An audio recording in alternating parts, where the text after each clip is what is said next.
Hello everyone, welcome back to the channel. Been a few weeks, we've been really busy filming, working in our personal lives, but we have stumbled across a hidden gem in England, and that is the Goldfish Bowl in Oxford. Completely random visit. We thought we'd just pop in. We was here yesterday and we thought this is amazing, but we didn't have the camera or anything, so we've come back today to do a little shop tour, show you what we've got here, and yeah, let's crack on, or let's go on. Alright, so as soon as you walk in, we've got display tanks, we've got escape tanks, and we've got empty ones, just basically showing you what you can do. As soon as you walk in the shop, you don't have a fish tank.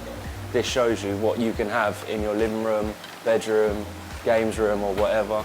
We've got planted tanks, we've got goldfish tanks, we've got a couple of marine tanks, reef tanks set up over here. We've got a really nice cichlid tank. It would help if Mitch followed me around with the camera so he can show you what I'm talking about. So we've got the African Malawi peacock cichlids here. We've got these in one of our tanks, beautiful fish. Simple, hardy, as long as you've got some good filtration, doesn't take much to keep. We've got a really beautiful planted scape up here.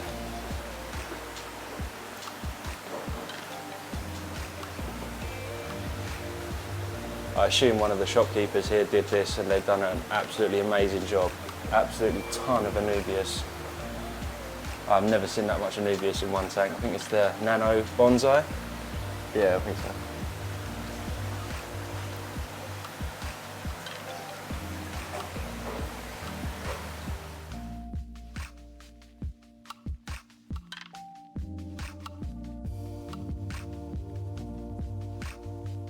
Alright, so I'm here with Pete. Pete has worked here for 27 years. That's correct, yes. And he's kindly agreed to show us around the shop, tell us, because there's a lot of stuff that we don't really know about here. So he's kindly going to show us around the shop. We kept the shrimps separate. Shrimps, as you probably are aware, not very good with chemicals. Right. So this tank doesn't get medicated in whatsoever. So there's nothing in there toxic-wise, chemical-wise, which is going to be harmful. Also, we've got the Hillstream Loach, which looks like a little I love sucker. those. And again, they got a similar sort of thing. They don't like any chemicals whatsoever. Moving on to the microfish system. So, as the name suggests, these are all fish which are in the smaller category. Ideal for small planted aquariums, sub sort of 20 litres. Would be absolutely fine for most of these fish. There are a few fish in there which go sort of larger, but again, these are just sort of younger specimens.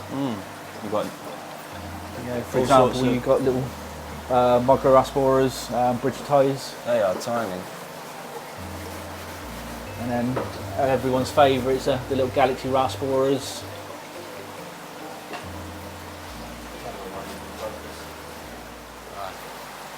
What's going on? What's We've going got on our over here, main tropical system. This is one complete system. So every tank, the whole lot, all the way down. You'll follow it down to the S shape, right the way down to the cichlids. So all these tanks are actually joined together via one filtration system and one reservoir system. That's huge. So whatever water is in this tank goes all the way through to the tanks all the way down there. So what is that, 40 tanks, 50 tanks? No, I think there's 100 and odd tanks. Each tank's actually numbered, so by the time we get to the end, I can tell the exact number. That's huge. What we tend to do basically is we've got our system set with various different fish, and with our fish we like to sort of colour code our fish labels. Okay, so what are the Generally what the green, green is community compatible. So, which means they will normally live quite happily with each other. And when we say normally, we can only generalise. Fish are individual like humans. 95% of the time we're absolutely fine together, but you get the odd nutter every now and again who don't want to play ball. So you've got a load all down this side. So this is all the live bearers. So we've got platies and mollies. Yeah. In those also you'll have a few rainbow fish, plecostomus, moving through to swordtails. And then to break it up a little bit, we've got some just oddball bits and pieces. Columbian sharks, Pangasius, there's some Pantodons, which are also known as butterfly fish. I spotted these yesterday. Can you tell me about this? I've never seen these Right, before. so these ones are the bright red faces. These are scats. These are actually a brackish fish. Oh, really? So currently we're keeping them in fresh water, but they can tolerate salt water, and they will colour up better in more density of water will be. Hiding away in the tubes are some elephant nose fish. They're the ones from Africa. We've got a display tank over there with a few of them swimming around in the centre, the one with smoke. And they're quite an unusual fish as well. Okay, we have to spin around now, we have to talk about these. So these are our Discus. We've got Discus from 2 different suppliers. So these are basically Asian Discus, and these are German Discus. Oh, so okay. these are Steckner.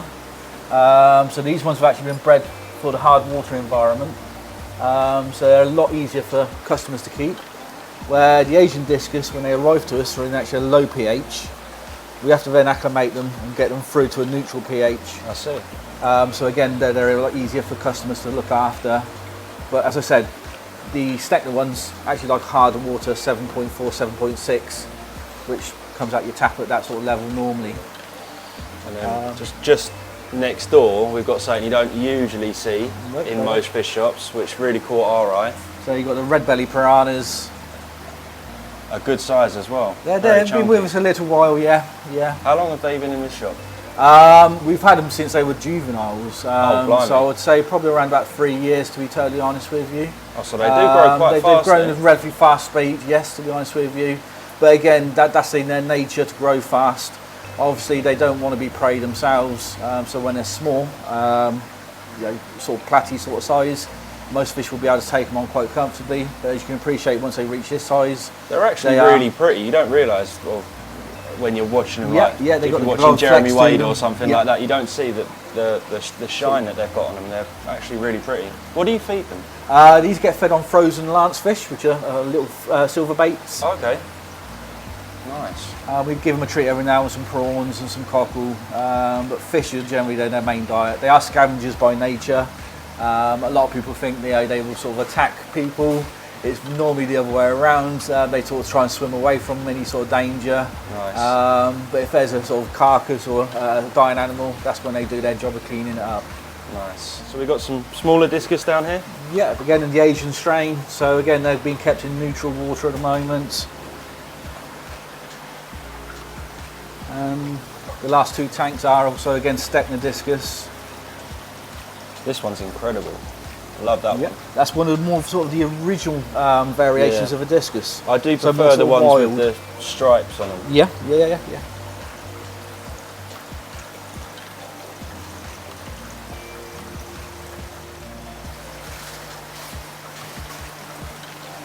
Also mixed in with the barbs are the Gourami family. So again, lots of colours in the Gouramis. I think a lot of people, when they first start out with tropical freshwater fish, end up getting Gouramis.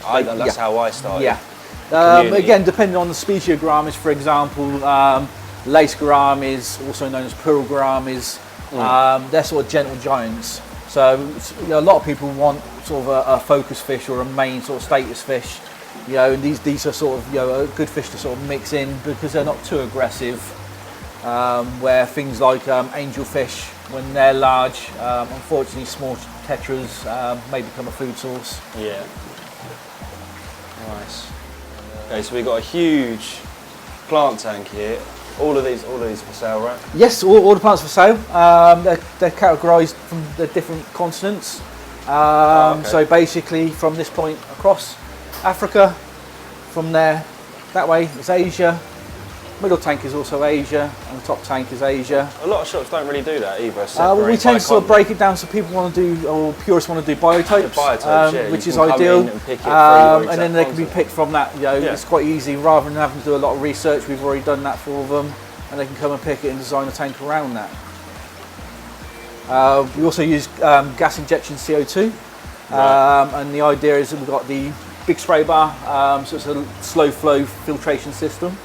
A lot of people make the mistake of aerating the tanks or putting lots of water movement in the tanks when they're injecting CO2, which basically by means of injecting CO2 you want low oxygen levels because otherwise they counteract each other. So that's the idea of this system here. Like I say, to keep the CO2 content as high as possible to grow the plants. They're continuously growing while they're here, to be honest with you. 10 foot? Yeah, I was going to say it's easy 10 foot, yes. Yeah. That's be really difficult not to make that a fish tank. I think we've got a few tanks here which are sort of like enough for us at the moment. Yeah.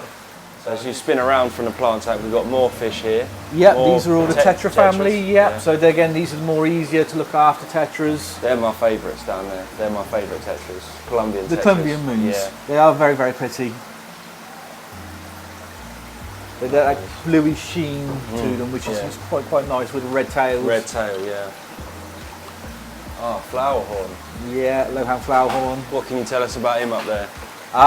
Again, he's one of the big-headed flower horn. He's been brought in. He came from a Thailand supplier. Oh, so you actually brought him in. You didn't buy it. The customer didn't drop him off. No. We bring those in. We only bring in a few at a time. There is a limited market for them, you know.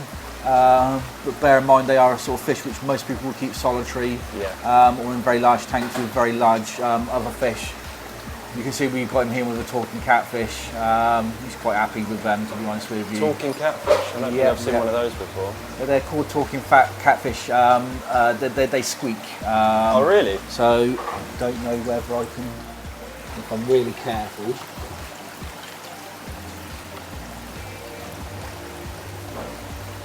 Don't know whether the microphone will pick that up. I can just hear a little. Oh yeah, he's making like a croaking and stuff. Exactly, yeah. So it's amazing. Hence, talking catfish. Nice. They come in a couple of variants: the striped variant and the spotted variant. Wow.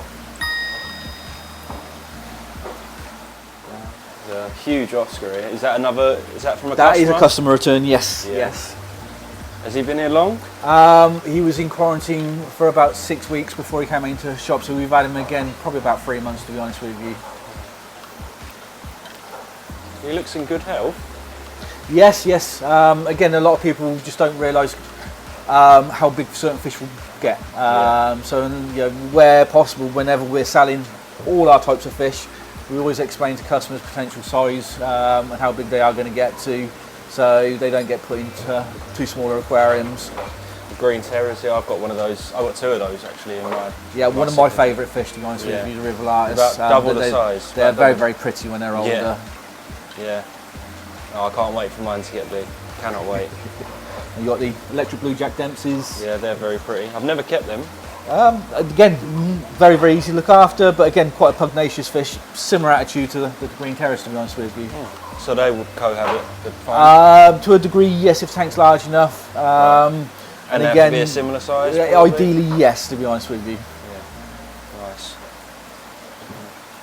We've got some more piranhas up there. That's the last of our last batch of piranhas. Okay. As I said, I normally order those in from a Colombia or South American supplier, and I normally get them as juveniles, similar size to the Colombian moon tetras. Yes. That's what size they come into us at, and I normally have around about sort of 200 baby piranhas. They're very pretty, those 2 up there. Yeah. Beautiful Oscars. Again, customer returns came back as a pair. Oh, wow. Why they were returns is is beyond me, to be honest. They are very, very stunning fish. Beautiful specimens. Fins are amazing. They got great personalities as well. Yeah. Oh, okay. Very rare, not very often seen. I was going to say I haven't seen one of those before. Then you've got obviously the King Kong parrots there. What are these guys here? So those are Severums, red-shouldered Severums. Wow. And then red spot, black. What are these ones got the black? They're just common Severums. Common Severums, right? Okay. And another big Oscar in there. And then we're going to move round into the African cichlid section. My favourites. Good. As you mentioned, African cichlids, we try and cover most species if it's commercially available. Yeah. Some which are sort of not so readily available, and some which are readily available. Various sizes. We tend to buy them younger and allow them to grow through. Yeah. So these, you've got a couple of big ones here. Is that another customer brought them in? That is, yes. Yeah. So I've got this guy's in one of my tanks here. Yeah. And he's not quite as big. Cap. He's not quite as big as that. But to be honest with you, they are the largest ones I've ever seen. Yeah. Even when I've kept them personally, I've never managed to sort of get them to quite that size, to be honest with you. They are monsters. I think they would attain that size because the tank that they were kept in, and look at my hand there. He is easily nearly a foot, I would say, 10 inches, and he's very chunky too. These are my favourite freshwater fish. Yep. Definitely. You can't beat them for colour. No. To be honest with you. No. When the males colour up, they are fantastic. They rival a lot of marine fish, to be honest with you. Right, so we're just come into the marine section and it is vast. As you know already, me and Mitch not very clued up on the marine stuff, so we're going to just give this to Pete and he's going to tell you what's going on over here. Okay, so this section here is just a mixed section. So there are reef fish and fish which are designed for just standard aquariums without live rock, and predatory fish. We try and sort of keep a variety of different types of fish and mix them up wherever possible. It gives customers a large selection to choose from, probably one of the largest around our local area, to be honest with you. You'll see that there's various shapes and various colours, and again we try and do the labelling system very similar to the tropicals. So what we do is we actually use a red band as reef compatible, which basically means they will live with corals and shrimps. Blues tend to be cautious fish, so depending on the type of fish, for example, the saddle puffer there is on a blue. If you've got no crustaceans in your tank, shrimps, crabs, absolutely fine. Great with corals, but as soon as you put a shrimp in there, it will more likely become food for him. You can see there's lots of variants in fish. Yeah, these just blow me away. Yeah. So much stuff I've never seen before. Got the blue trigger. That trigger down there, I've never seen one of those before. Picasso trigger. Yeah, he's just dipped behind there, look. And you've got squirrel fish. That's one of the big eyes. A lot of people's favourite is the little baby porcupine puffer. Porcupine puffer. Someone's already bought him. And it says up there, get to 30 centimetres. Yes, get to a fair size, given time. So I spotted yesterday, I saw we've got 2 lionfish up here. Yep. So this is a dwarf lionfish. A dwarf lionfish. So he's probably going to attain sort of half a growth again. Okay. So where those are the valletans, they're the ones which are plaguing our oceans around Florida and places where they shouldn't be, to be honest with you. Right. Unfortunately, they haven't got a natural predator, so they have to be culled on a manual basis. Right. Because they will go around predating. Again, ambush predators. They are venomous, so hence why they haven't got many predators themselves. Yeah. But again, that's a dwarf variety, and that's the standards. So what can people do about that live around in that area? What can they do? They send people out to do sort of, like I say, coves by sort of spearfishing. Right, That's basically what they do. I've never tasted them, but apparently they do taste very, very nice. Oh, really? So Okay. hopefully the meat don't go to waste or the fish don't go to waste. Is this blue line snapper? Is that? That is, yes, yep. Wow. He's very pretty. And then the worm-like things are what they call engineering gobies or arrow gobies. They're great, as you can see. They're quite mischievous. They tend to sort of dig tunnels and caves underneath the rockwork. Wow. So they like lots of entrances and exits. Then if a predator comes along, they can dart in and then sort of dart off if they need to. Nice. So are they full size as well now? They're going to be sort of half grown, I would say, at the moment. Oh, okay. A lot of fish we have in captivity here are young fish, to be honest with you.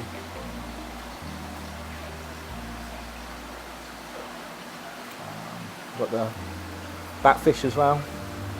Again, it's a young specimen. So much I've never ever seen So before. they sort of normally grow up around the mangrove swamp areas, and if you look at a mangrove leaf when it's decaying, it is actually that shape and that they blend coloration. in. So they actually will lay on their side, and in the shallows they will actually sort of move around with the leaf matter and blend in. It's camouflage. Nice. Hungry. See if I can get them to. So these are longhorn cowfish. Wow. So these are grown up in captivity. In the wild, they would normally spit water into the sands, which then disrupts the sand, and the little shrimps then scatter off and they feed on the shrimps. Okay. But because they know food comes from above, they mimic that action when they're hungry. Right. Did you see that? Did you catch that one?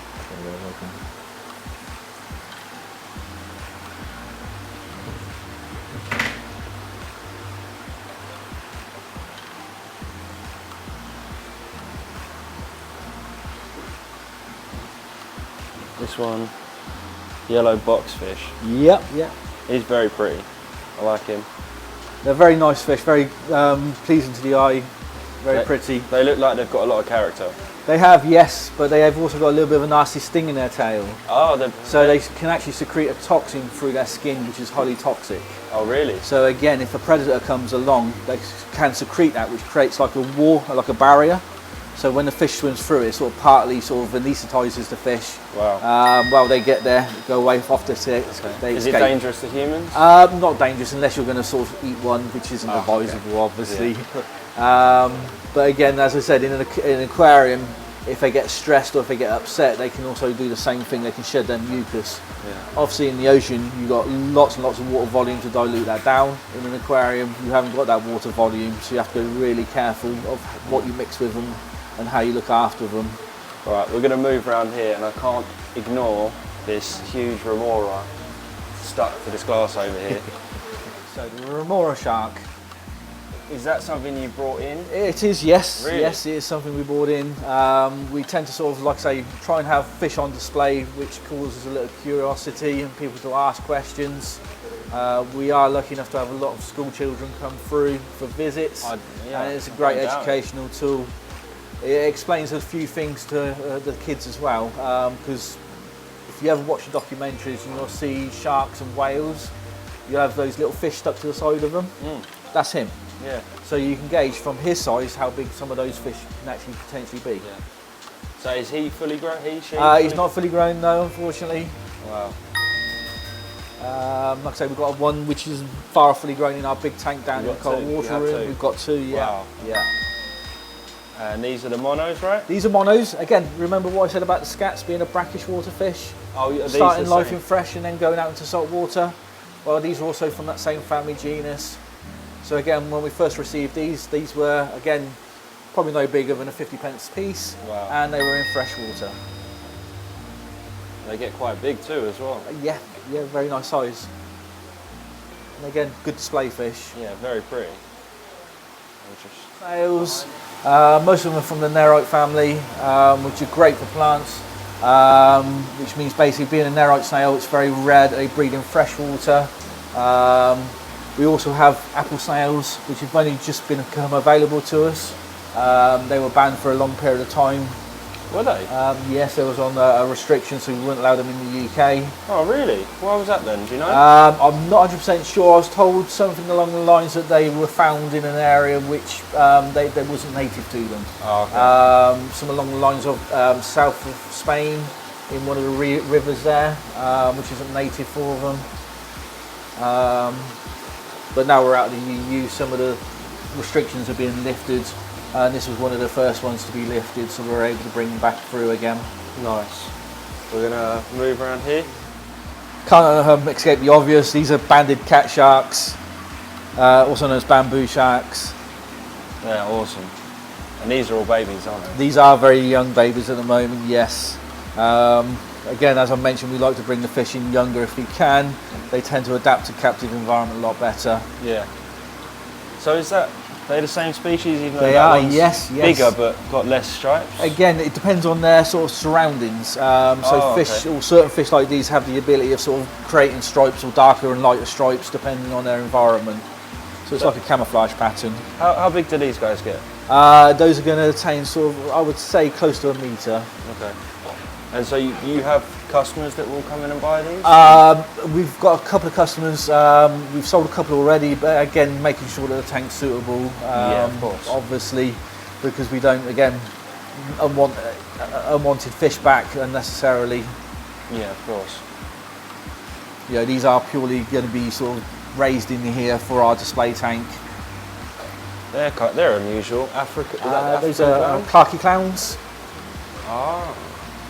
So they're a type of clownfish. Yeah. So if you think of Nemo, these are sort of distant cousins of Nemo. Yeah. Yeah, they're cool. I like them.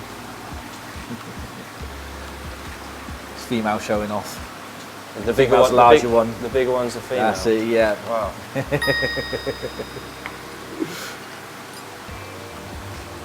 Generally, the fish which are on the larger size, we again are one of very few fish shops that keep larger specimens. Yeah. So we do have a lot of people coming from long distances to have a look at the larger species that we contain in our shop. Again, stating the obvious, we've got the lionfish, we've got large puffers, larger triggers. Again, another porcupine puffer on slightly larger size.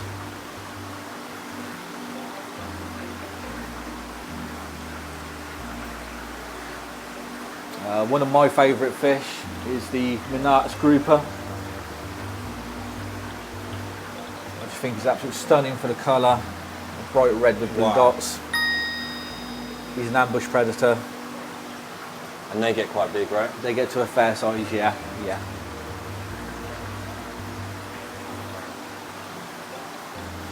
And then going down to our star attraction, which is our leopard Moray. Again, he's been with us a little while.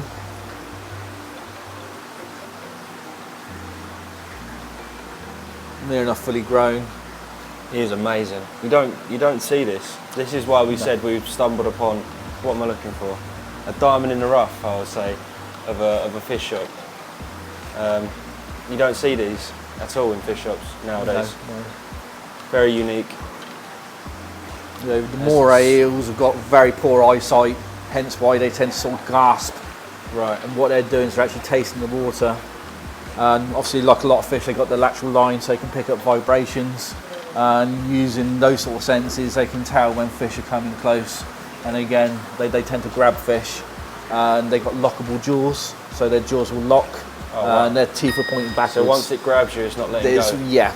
And they've got the ability, their teeth are razor sharp as well. So they've got the ability of doing a death roll, a bit like a crocodile. Oh wow. So they will actually spin round. So even if it's something bigger than they can normally sort of swallow, they tend to sort of bite off.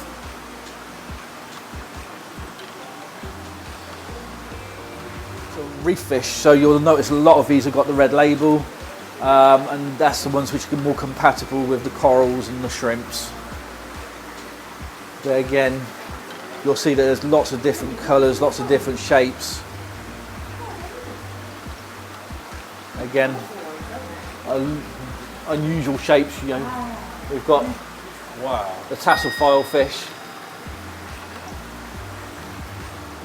which look absolutely unusual, out of this world, to be honest with you. And they use those sort of spiky bits. They're a bit like Velcro, so they actually brush through shields of algae and build up sort of like a camouflage pattern to them. Wow. Is this just a slightly bigger one? Yes, yeah. And then you've got the little goby at the bottom there. He's a sand sifter. He takes a mouthful of sand and sifts through anything edible in there, gets digested away. Not going to do it now, is he? What's this guy here? That one's a dragon wrasse, also known as a reindeer wrasse. Cool. So he's a juvenile at the moment, so that's his juvenile markings. When he gets larger, he'll have a sort of a pale white face with a grey to black body. We're going to have to ask everyone to count how many times I've said wow in this video. We've got the bright pink fish here, which is a little basslet.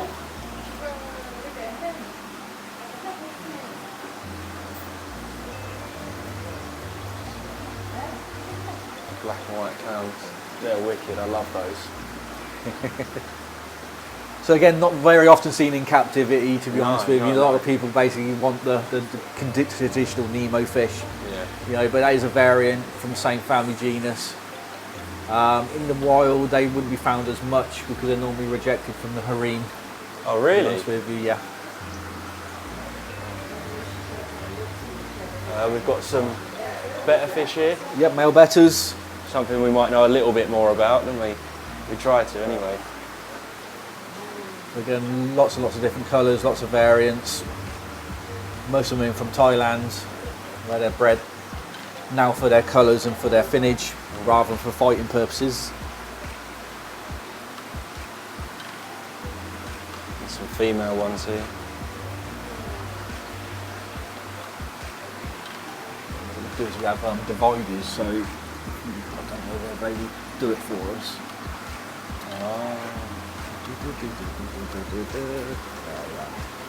Oh, they've seen each other. Look how much how much bigger he's just got since he took that out.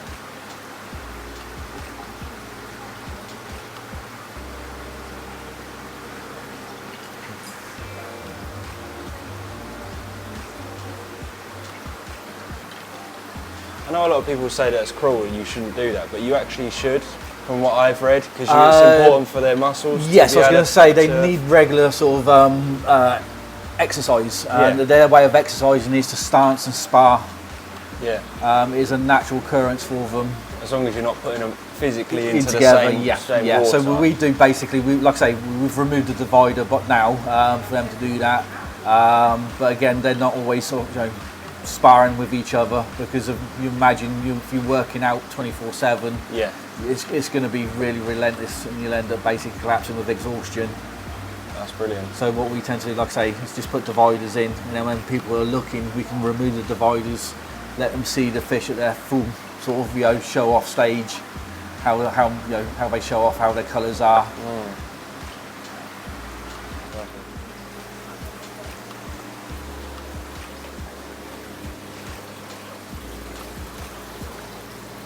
So this, I take it, is your coral? This is our coral room, yes. Again, you can see the lighting is completely different in here compared to the rest of the shop.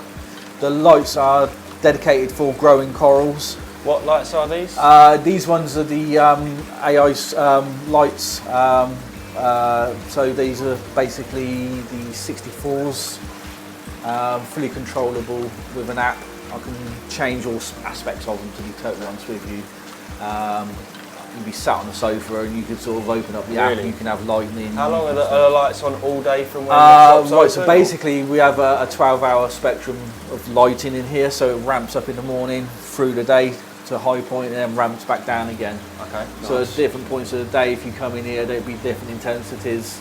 So we try and recreate what happened naturally where the corals are found, which is different reefs around the world. But again, they would have a slow sunrise up to midday and then sunset. Direct imports, and these again are cultured in the ocean. So basically, they will break them down from colonies and grow them directly in the ocean in sort of like coral farms. Which helps regenerate the damaged reefs around the world. Okay, that's good. And some of it obviously comes to us. I love that. So you've got various fish in different. Are these all safe to go with the corals? Yes. So all the fish out here are basically safe. Again, it's more sort of like the more unusual, the rarer types of fish. Okay. So going back to your clownfish. Yeah. So in there we've got the black storm clowns. These are what I call designer clowns. So these have been bred to give them that sort of black and white effect. Awesome. We've got Amphius, which is, if you look at any sort of pictures of reefs or any sort of documentaries, they will always show Amphius. They're sort of like the bread and butter fish of the actual reef environment. Nice. And, what have we got over here? Over here again, these are then different types of corals. So these are what we call soft corals. Generally easier for customers to keep, less demanding. Is it the clowns in the anemone up there? I was going to say we've also got anemones, which awesome. The clowns will host. So as I mentioned, they live in harems. They can be up to sort of 30, 40 fish strong, to be totally honest with you. But you always have a dominant female and a dominant male, and then all the rest of them will be young males in the hierarchy. Nice. And then if anything happens to the dominant female, that dominant whale will turn into a female, and the next one will step up in line. You've got what's it? I've got So mantis shrimp. Mantis shrimp. That's yeah, it. peacock mantis. We keep him in a little acrylic tank. He's got such a powerful punch that if it was a glass tank, he could actually shatter the glass, where the acrylic is actually a little bit more forgiving. He looks a bit riled up, doesn't he? He's been fed this morning, so he should be quite placid, to be honest with you. Yeah, awesome.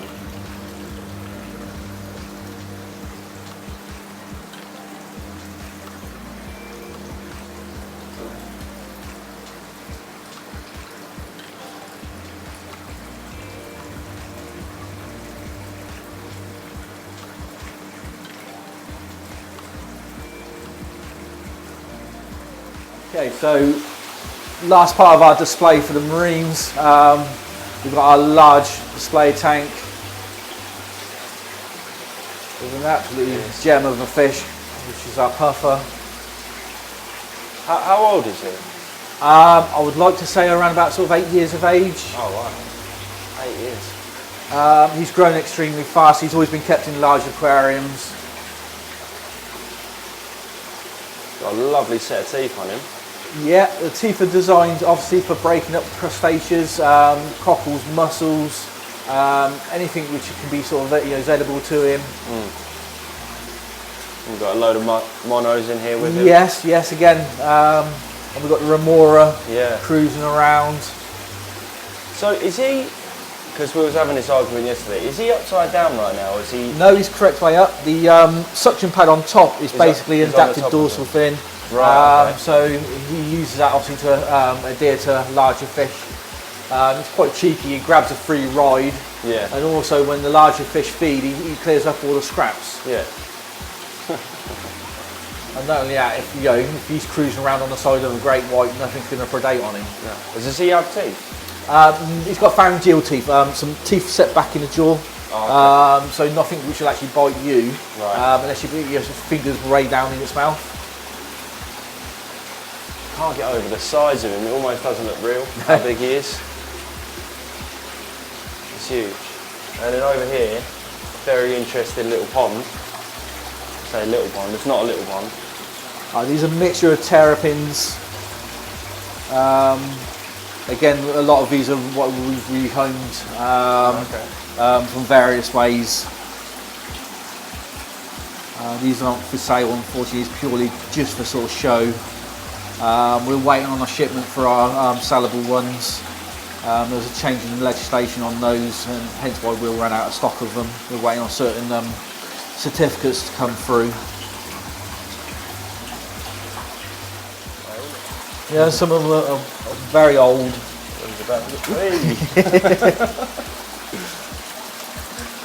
Just jumped in from up there. They're quite lazy until it comes to feeding. And then you'll see them literally as soon as food is there.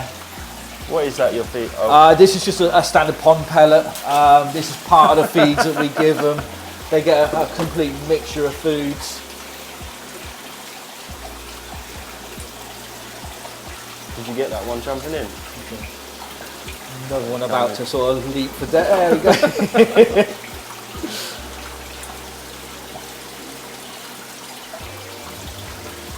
Tails, the fancy goldfish in various formats, and then the common goldfish. We've also got your bumpkins, tench. So the name Goldfish Bowl, is this where it sort of was it just goldfish right at the start? The reason for the No, name as far as I'm aware, it's always been called Goldfish Bowl. It's been running for much longer than I've been here. And the original founder, Max, unfortunately passed away recently. But he started importing fish alongside other animals, many years ago. I think it was the early 60s, to be totally honest with you. That's a long time. Yeah. He was one of the very first person to bring in commercially the something called a ribbon eel. We haven't got one, unfortunately. Otherwise, I'd love to show you. We did have one to sort of commemorate his yearly passing, but we managed to sell it at the weekend, unfortunately. Do you ever have like like bigger predatory fish, freshwater fish? I know you've got We quite do, a lot of salt. yes. Again, I try and the larger specimens are not as commercially available, and also the requirement for them is not as, or the demand for them isn't as much. Right. You know, peacock bass. You know, I love peacock bass. They get a fair size. You know, they're beautiful fish.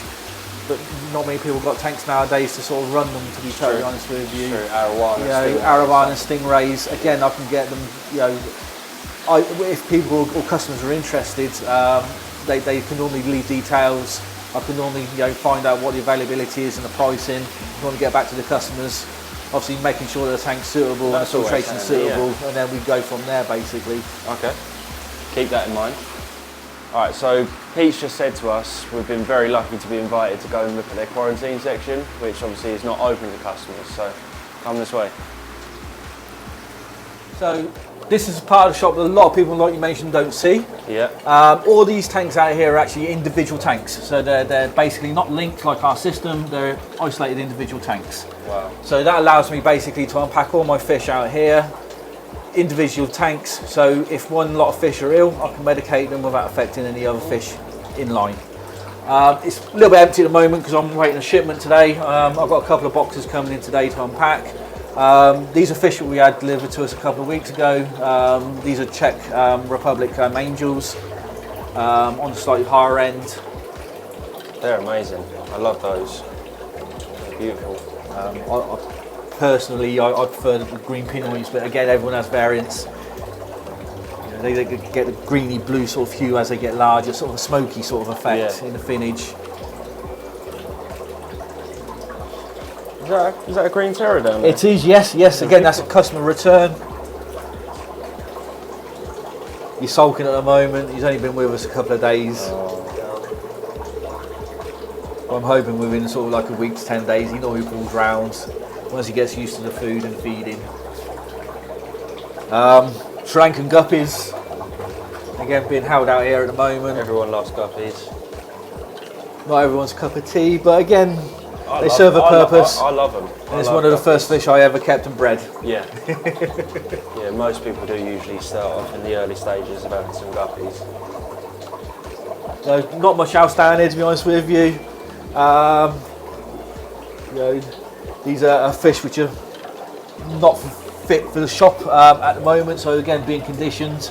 You can see these are actually blue acaras. So they look like river the terrors, but they're actually slightly variant in family. These are slightly deformed fish. Again, these will live out here for the rest of their life, but we do have a couple of people who've actually rehomed these. Oh. So they got weird growths on them. Yes.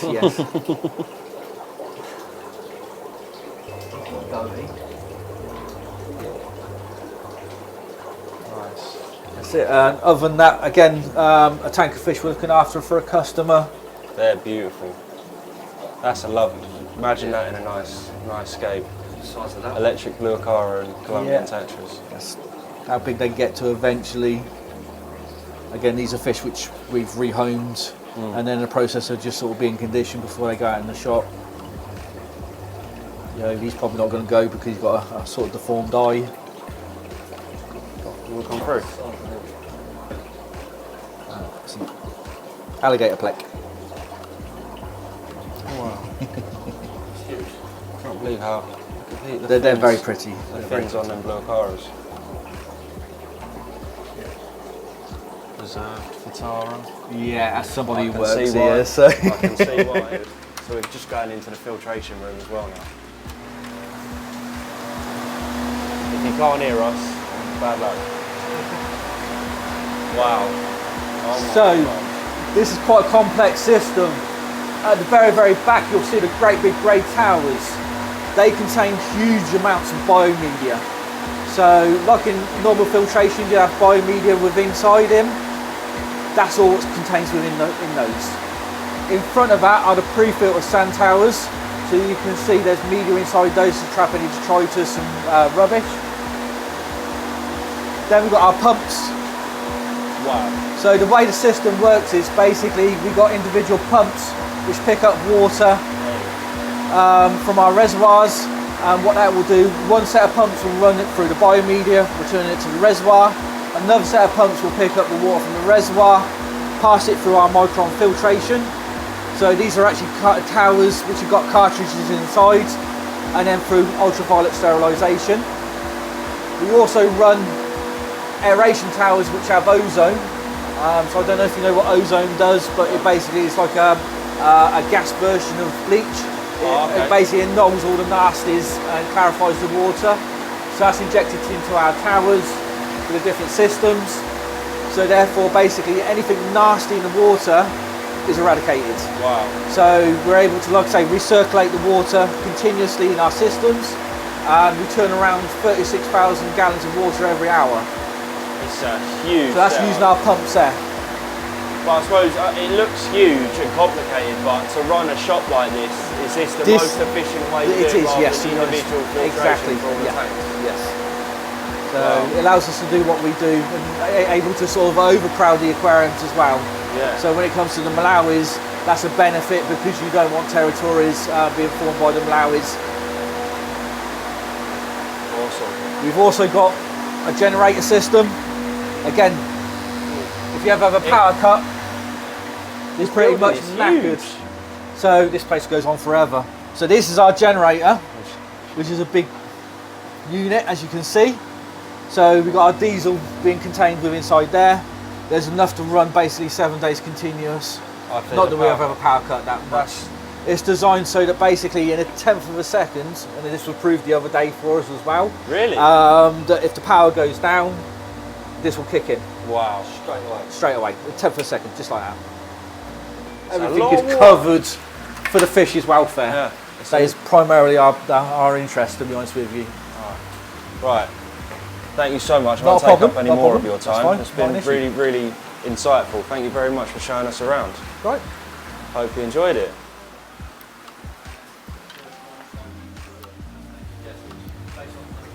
Rice terraces.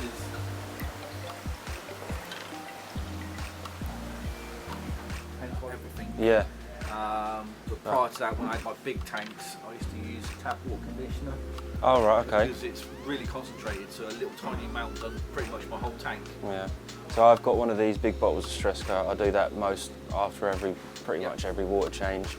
Aqua Essential and the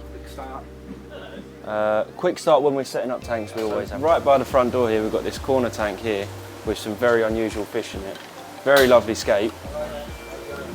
Pete, what are these fish in here? So the long black ones at the bottom, elephant nose fish. Wow. They come from Africa. Are they fully grown or? I would say about 3/4 grown. I would say, to be honest with you. They're very strange. You don't see They've them got, very often. again, very poor eyesight. They tend to use their nose. They send out sort of electrical impulses and pick it up. Really? So that's their way of seeing. A bit like echolocation, like dolphins. There's a huge shrimp there. What kind of shrimp is that? That's a bamboo shrimp, and there's a bamboo shrimp and a tire shrimp in there. Oh, okay. And these guys floating at the top here are very strange looking. They look like little. Those are called butterfly fish, pantodons. They're great. They feed on insects which naturally would land on the surface. They're awesome. Wow. We chose the fish purely for the sort of aesthetics around the tank. The tank's inspired by Jurassic Park or prehistoric. It's a wicked tank. I love that.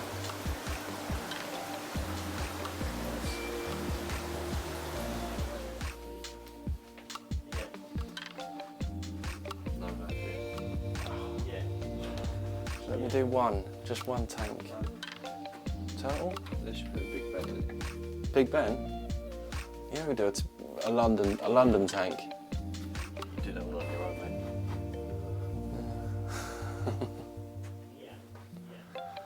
There's a lot of wood in here.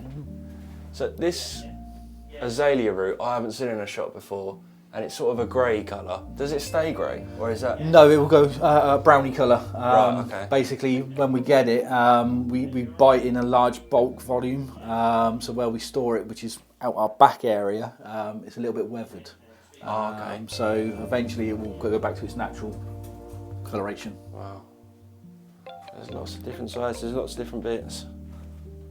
I love that bit up there. It'll be very expensive though.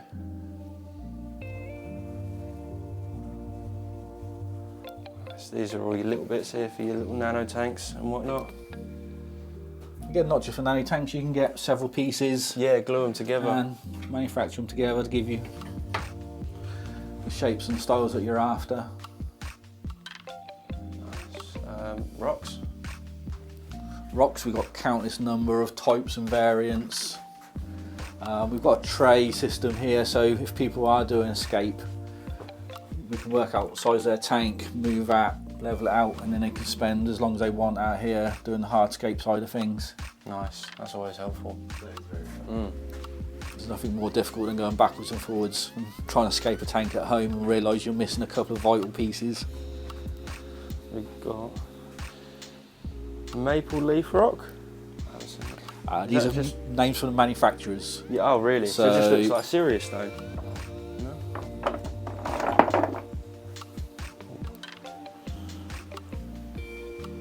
The artificial side of things.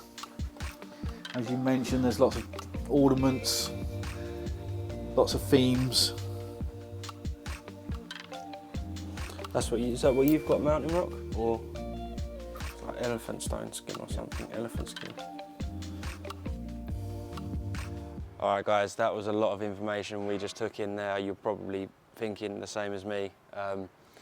Easily the best fish shop we've been to this year. What have we been to, 50? Yep. 60 fish shops this year, easily, hands down, the best fish shop. We'll definitely be coming back, whether it's fish, tanks, food, filtration, even just to get knowledge and expertise from Pete, who was great. Thank you very much, Pete. We couldn't have done that without you. Please make sure you subscribe to the channel if you want to see more stuff like this. Give us a comment, let us know if you like it. What do you want to see from us? Where should we go next? Tell us where the other good fish shops are. We know there's more out there. Let us know. See you on the next video. Thanks for watching.